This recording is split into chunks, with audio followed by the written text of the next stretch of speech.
You might not recognize the name of Medal of Honor recipient Desmond Doss, but you may have heard of Hacksaw Ridge. The story is powerful. The man is inspiring. Here is the story of Desmond Doss, the conscientious objector who saved 75 men or more in one of the bloodiest battles in World War II without ever firing a weapon. Let's dig into this.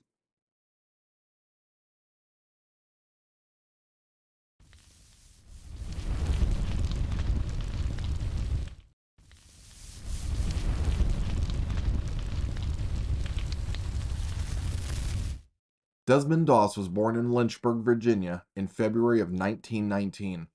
His father was a carpenter and his mother was a homemaker. Desmond, older sister Audrey, and younger brother Harold were all raised as Seventh-day Adventists, and religious observances were strictly followed. Desmond attended a Seventh-day Adventist school until the 8th grade. William Doss, Desmond's father, registered for the draft in World War I and II, but we have not been able to find any service records. Most reports state he had severe PTSD and depression from wartime service. He was instrumental in instilling an aversion to killing into his middle son. He bought a framed print of the Ten Commandments and hung it in the family home, and Desmond was fascinated by the art, particularly by the depiction of Cain killing his brother Abel near the commandment, "Thou shalt not kill." Desmond would say later that he could not understand how a brother could kill a brother. Reportedly, a fight between Desmond's father and his uncle turned ugly and forced him to take a gun away from his father, and he swore then and there he would never touch a gun again. He left school and found a job at a lumber company to help support the family during the Depression. The skills he learned there helped him get a much better job at a shipyard in Newport News, Virginia. And then came World War II.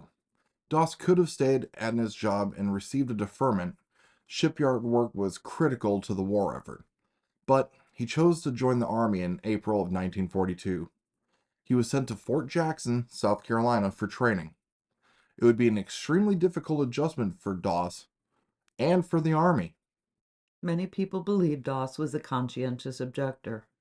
Many objectors refused to wear a uniform, salute the flag of the United States, or serve in any military branch under any circumstances. Doss called himself a conscientious cooperator. He believed he had an obligation to support his country and was willing to do so as far as his religious beliefs allowed, which meant not carrying a gun and never working on the Sabbath, which is Saturday for Seventh-day Adventists. And here's where things started getting sticky. Doss didn't fit in, and no one could understand what he was doing in the military. He was soft spoken and polite, but would not deviate 1 inch from his religious beliefs.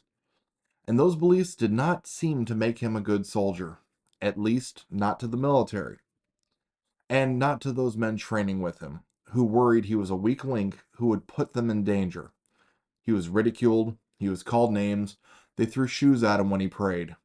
He was attacked physically, and he always followed his beliefs and turned the other cheek. Desmond Doss wanted to do God's work, and to him, that meant being a medic. And it solved the problem of working on the Sabbath, if he was doing God's work too. Many reports say Doss told his commanding officer, Captain Jack Glover, he would be right next to you saving a life while you take a life. Captain Glover reportedly told Doss he would not be by his side if he would not carry a gun. And then he tried to get Doss transferred. The Army thought he was mentally unstable and tried to have him discharged. He was court-martialed for refusing to follow a direct order. That order was to carry a gun. But a 1940 law allowed conscientious objectors to serve in the United States military in non-combat positions. So Doss became a medic with the 307th Infantry of the 77th Infantry Division and left in 1944 for Guam and then the Philippines. Desmond Doss would receive 2 Bronze Star citations for valor before being sent to Okinawa. The division was ordered to take the escarpment, It was a sheer 400-foot cliff leading to a plateau where thousands of Japanese soldiers were dug in, waiting in caves and holes, and occupying ancient tunnels. Almost as soon as they thought the cliff was secured, and counterattack came. It was brutal. Retreat was ordered and the men ran for the cliff. Only one-third of them made it. The Japanese called it the Rain of Steel because so many bullets were flying. The Americans named it Hacksaw Ridge. Many people think what Doss did next happened in a pretty short time. Movies and articles give the impression it was only a day or two. But Doss's Medal of Honor lays out the amazing actions he took from April 29th through May 21st of 1945, starting with his refusal to fully retreat. With the rain of steel falling all around him, Doss began carrying and dragging men to the edge of the cliff one by one. Using a knot he reportedly discovered during his training days, he lowered each man down the cliff to safety. On May 2nd, he rescued a man 200 yards farther into enemy territory.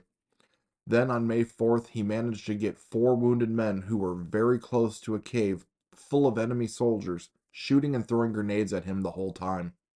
He treated each of the men before making 4 separate trips to get each man to the edge of the ridge. The very next day, he protected an artillery officer from fire with his own body while treating him. Later the same day, he crawled another man just 25 feet from another cave and carried the soldier 100 yards under heavy fire to safety. And he wasn't done yet. On May 21st, in a night attack, Desmond Doss stayed while his division took cover to treat the wounded. He was fully exposed to enemy fire. A grenade explosion seriously wounded Doss's legs. He treated his own wounds and waited 5 hours until stretcher carriers were able to reach him. On the way to safety, they were caught in a tank attack, and Doss, seeing a soldier nearby more seriously wounded than he was, insisted that the stretcher carriers save that man first.